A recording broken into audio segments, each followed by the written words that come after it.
Oi, tudo bem? Feliz por estar com você mais uma semana, dando continuidade à série Salmo 91. Nós estamos no episódio 6, vamos falar sobre o versículo 6 que traz verdades espirituais profundas que podem impactar a sua vida. Eu sou a pastora Ana Ribeiro, terapeuta, conselheira, palestrante, professora, escritora, e estou aqui como instrumento de Deus, com a esperança de edificar a sua vida, de trazer um pouco da palavra do Senhor para o seu coração, a ponto que transforme as suas emoções, seus pensamentos, a sua esperança de vida. Talvez você que tenha acessado esse canal está passando por algum momento sem muita esperança, né? Sem muita perspectiva do que pode mudar na sua vida. Pois eu digo para você que basta uma palavra de Deus e a sua vida pode mudar radicalmente, 180 graus, em nome de Jesus. Então fecha seus olhos, vamos pedir a Ele que faça as mudanças necessárias na nossa vida. Pai, eu te agradeço imensamente por esse meu irmão, essa minha irmã, esse meu amigo, essa minha amiga, que foi o teu Espírito quem o atraiu para assistir esse vídeo. Peço, Pai, que o teu Espírito, a tua palavra profética, a tua palavra revelada, a tua palavra que cura, visite essa pessoa agora. Fala, Senhor, no coração, fala aquilo que é necessário dele ouvir. Traz, Senhor, a cura, o livramento, a esperança, Pai. Em nome de Jesus. Amém. Vamos lá, então. Episódio 6, a gente vai falar do Salmo 91, 6, que diz assim, é uma continuação do 5, né, que tá, não temerás, nem peste que anda na escuridão, nem mortandade que assole ao meio-dia. Então, esse versículo está apontando para perigos que nós enfrentamos tanto no dia quanto na noite. Se a gente usar dia e noite como metáforas, tanto quando vai tudo bem na sua vida quanto você está em meio de problemas, o Senhor vai te socorrer, o Senhor é quem cuida de você. Não temerei medo da peste nem da mortandade, fala de duas coisas diferentes, né? Quando estamos vivendo tempos de ameaças de doenças fatais, de vírus, ameaças de guerra, ameaças de tanta coisa, aí é que é nessa hora que nós temos que tomar posse do que está escrito nesse versículo. A peste, que as traduções bíblicas veem com o nome peste, né? É citada duas vezes nesse salmo. No versículo 3, que nós já vimos, e no 6. Geralmente, quando queremos enfatizar algo, nós repetimos o que dissemos. Então, parece ser uma ênfase que Deus está dando a esse assunto, tipo, não tema quando você estiver em situações de notícias de pestes, de pragas, de epidemias. Então, parece ser uma ênfase, Deus dizendo assim, olha, eu estou no controle de tudo.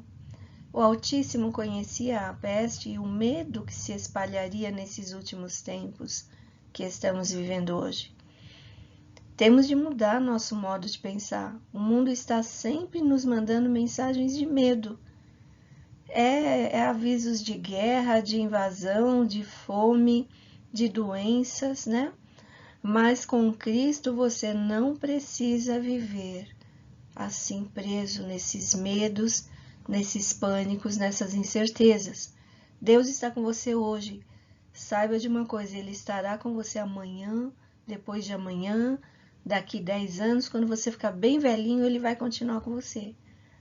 Não o abandone. Você pode abandoná-lo, mas Ele tem uma aliança com você e Ele tem prazer em estar com você. Muitos têm dificuldade de ter fé no que está escrito nesse versículo. O medo invade a alma.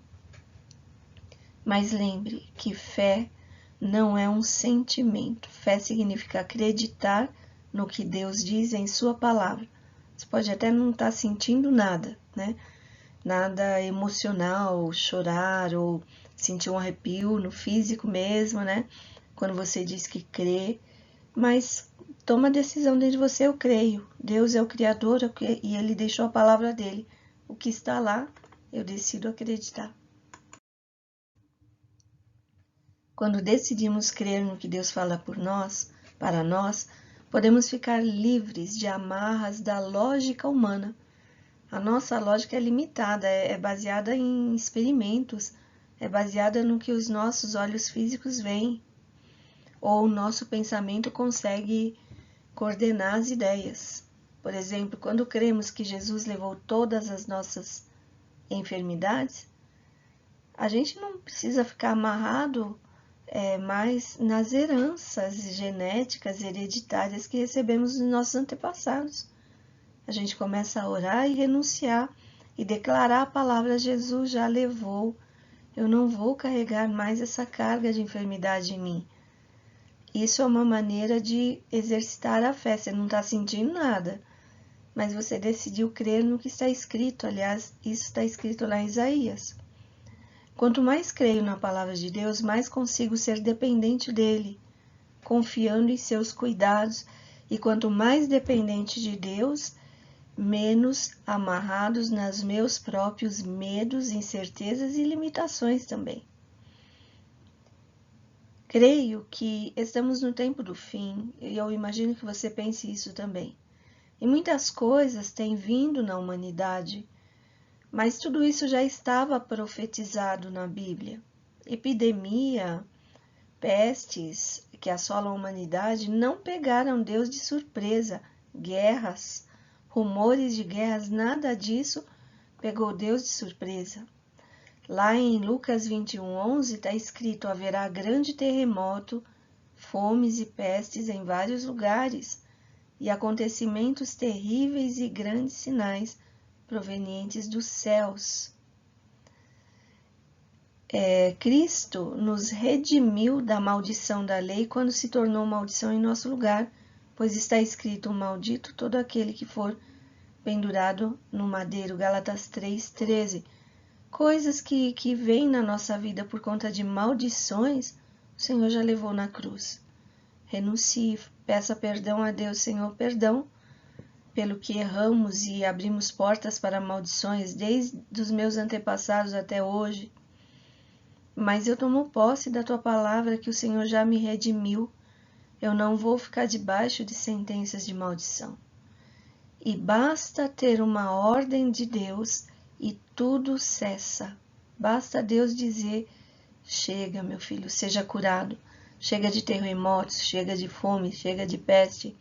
E as coisas começam a acontecer de formas diferentes. Fica uma pergunta aqui: você tem medo do quê?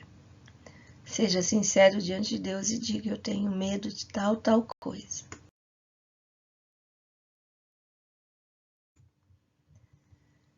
Desde a queda do homem, nosso planeta tem sido agredido com poluição, com doenças, com terremotos, com tudo que é ruim, né? Solo que não dá plantação adequada. É impossível vivermos aqui ilesos dessas contaminações e dessas tragédias. Até a água que você bebe pode estar poluída. Muitos alimentos podem estar contaminados com pesticida. O ar que respiramos está poluído. A orientação que a palavra de Deus nos dá para a gente não sofrer as consequências dessas contaminações, o que é? Agradecer pelos alimentos e abençoar tudo que você for comer, tudo que você for beber. Agradeça antes. É um tipo de uma consagração. Senhor, tira toda a contaminação daqui, desse alimento, dessa água. Dessa forma, estamos sinalizando para os céus que cremos na proteção do Senhor e vamos viver pela fé aqui na terra, sabendo que Ele está nos protegendo. Orar abençoando e agradecendo o que nós comemos e bebemos, o ar que respiramos, é uma forma de culto a Deus. Nós estamos dizendo: Senhor, tudo vem de Ti e sou grato por tudo que eu tenho. É dizer a Ele o quanto somos dependentes dEle. E Ele nos abençoa tirando a doença do nosso meio. Abençoar o alimento com gratidão traz santificação e purificação. O Senhor diz para nós lá em Êxodo 23, 25: prestem culto ao Senhor, o Deus de vocês, e Ele os abençoará, dando-lhes alimento e água. Tirarei a doença do meio de vocês. Se você não tem o hábito de agradecer a Deus na hora que você vai se alimentar, eu recomendo que você adquira esse hábito. Ao levantar, no seu café, lá no seu almoço, no seu jantar, no seu lanche. E se você tem crianças, filhos, adolescentes em casa, mais do que nunca adquira esse hábito para que eles sigam para a vida sempre lembrando de que tudo que eles têm vem de Deus. Louve a Deus porque você tem com o que se alimentar. E louve a Deus porque você tem um físico capaz de receber esse alimento. Quantas e quantas doenças nos impedem de comer aquilo que gostamos ou de comer qualquer coisa, né? Tem pessoas que não podem mais comer, sobrevivem com uma sonda. Então, quando você vê aquela pizza linda, aquele prato maravilhoso, agradeça a Deus pelo alimento, mas agradeça a Deus também porque Ele te deu um físico capaz de receber aquele alimento. Já pensou sobre isso? Comece a pensar o tanto de bênçãos que estão em seu redor. O Senhor nos livra também da mortandade que assola ao meio-dia. Podemos dizer que essa mortandade é um mal que a humanidade não pode controlar. Podem ser terremotos, tornados, tsunamis, furacões, enchentes, tantas coisas. Deus tem poder sobre todos os fenômenos naturais. Jesus repreendeu a tempestade e tudo voltou à calmaria. Marcos 4:39.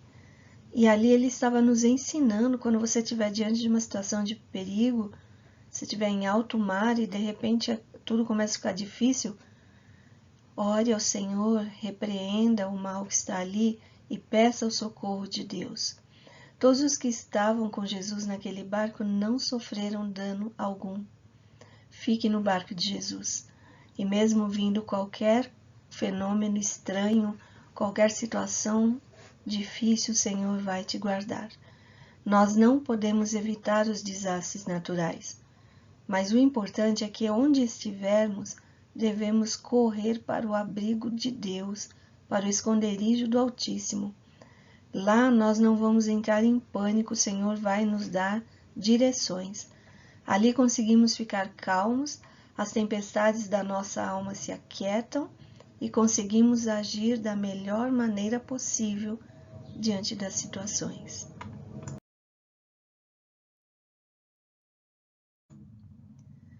Por que eu não preciso ter medo? Muitos estão mais preocupados pelo que as notícias dos telejornais dizem do que pelo que Deus diz. Quando não vemos Deus como nosso Pai, como alguém que está próximo, ficamos com a sensação de estarmos sozinhos, impotentes diante de um mundo decaído, cheio de perigos por toda parte. Outras pessoas reconhecem Deus como Pai, mas imaginam que Ele é como o ser humano, um pai limitado, incapaz de resolver as tragédias humanas, incapaz de solucionar problemas, e às vezes até com a nossa boca a gente diz: esse problema é impossível de ser resolvido. E isso aqui não vai mudar, isso aqui não tem mais jeito. Tudo que o Senhor faz é por amor, então nós precisamos repensar sobre quem é Deus de fato e de verdade. Como que eu estou vendo Deus? Ele é meu pai, mas eu estou igualando ele ao meu pai biológico, que tinha uma porção de defeitos e limitações? Ele é o seu Pai celestial. Desde os tempos eternos, Ele te amou, Ele te escolheu. Você não é fruto do acaso, você nasceu porque Ele quis. Você é fruto do amor de Deus. Meu pai e minha mãe quiseram, sim, foram instrumentos de Deus, mas antes deles o Senhor já queria você. Ah, meus pais não me quiseram, tentaram até abortar. Eles não quiseram, mas Deus quis. e você nasceu porque o Senhor quis que você nascesse. A sua vida é preciosa para Deus. Creia nisto. Ninguém está aqui por um acaso e o Senhor tem prazer na sua companhia. Creia que o Senhor está com você e tem prazer em cuidar de você. Tudo que o Senhor faz é por amor. Deus é amor. Lá em 1 João 4:8 fala sobre isso. Então, todas as atitudes dele é de um pai amoroso.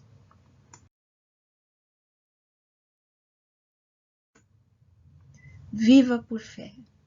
Nos tempos bíblicos, a principal peste era a lepra. Hoje em dia, temos muitas outras. Vários outros vírus aparecem, doenças fatais, doenças que deixam sequelas, mas não importa que peste estamos enfrentando, a promessa do Altíssimo é eterna. Sua palavra é verdadeira, independente do tempo ou do espaço. É a mesma palavra. Cada mal que pode cair sobre a humanidade está dentro de uma dessas categorias mencionadas nos versículos 5 e 6 do Salmo 91. Terror, seta, peste, mortandade. E o Senhor nos oferece livramento para todos eles. Basta sermos obedientes ao que está escrito no versículo 1 e 2 desse Salmo. E se você não lembra o que está escrito nos 2 primeiros versículos, volte nessa série e assista os 2 primeiros episódios. Habite no esconderijo do Altíssimo e descanse em sua sombra. Esse salmo declara firmemente o que Deus quer fazer por você. Ele quer livrá-lo. Não tenha medo. Deus é fiel. Ele é fiel e ele tem prazer em abençoar. Sem fé você fica vulnerável. Escolha com o que você quer ocupar a sua mente. Você pode, sim, ocupar a sua mente de coisas bem ruins e tristes, mas também você pode ocupar a sua mente pensando no que Deus falou e decidindo entregar-se àquelas verdades. Você fez uma aliança com Deus na qual Ele promete lhe dar proteção. Leve seus pensamentos cativos a Deus, renuncie sentimentos e pensamentos ruins. Com uma atitude de fé, os israelitas no Egito creram e obedeceram os comandos do céu, passaram o sangue do cordeiro nos umbrais de suas portas, não tiveram medo da peste que anda na escuridão e a morte não invadiu suas casas. É tempo de passarmos o sangue de Jesus nos umbrais da nossa mente, da nossa alma, e aí seguir, vivermos crendo nas promessas de Deus. Fala, Senhor, cobre-me com o teu sangue. Cobre, Senhor, a minha alma, meu espírito, minha mente, meu intelecto, meus sentimentos, minhas emoções. Que o sangue de Cristo me guarde na paz e na alegria de viver. As promessas de Deus estão ao nosso alcance. Mesmo quando nossa fé é pequena, Deus permanece fiel à sua palavra. Lá em Romanos 3, 3 e 4, está escrito: pois que, se alguns foram incrédulos, a sua incredulidade aniquilará a fidelidade de Deus? De maneira nenhuma. Sempre seja Deus verdadeiro e todo homem mentiroso, como está escrito, para que sejas justificado em tuas palavras e venças quando fores julgado. Que versículo forte, não é? Recomendo que você leia o livro de Romanos inteiro. Capítulo 3, medite nele. Traz verdades profundas. Ainda que você não creia, Deus continua sendo o mesmo e Ele continua sendo fiel. E eu peço ao Senhor que Ele se revele a você. Ele se revele como um Deus bom, fiel e verdadeiro, que Ele é de fato e de verdade. Até a próxima semana, com Jesus sempre. Beijo no coração. Que o Espírito Santo te direcione esta semana, se revele a você. Vou ficar muito feliz se você compartilhar o que Deus falou com você durante essa semana, porque na próxima semana eu já tenho um encontro marcado com você. e eu sei que haverá coisas novas na sua vida. Compartilhe com as pessoas que você conhece. Compartilhe esse vídeo, se inscreva, dê o like. Dessa maneira você estará sendo um missionário de Deus, propagando a palavra. O seu galardão também será grande, em nome de Jesus. Beijo no coração. Até a próxima.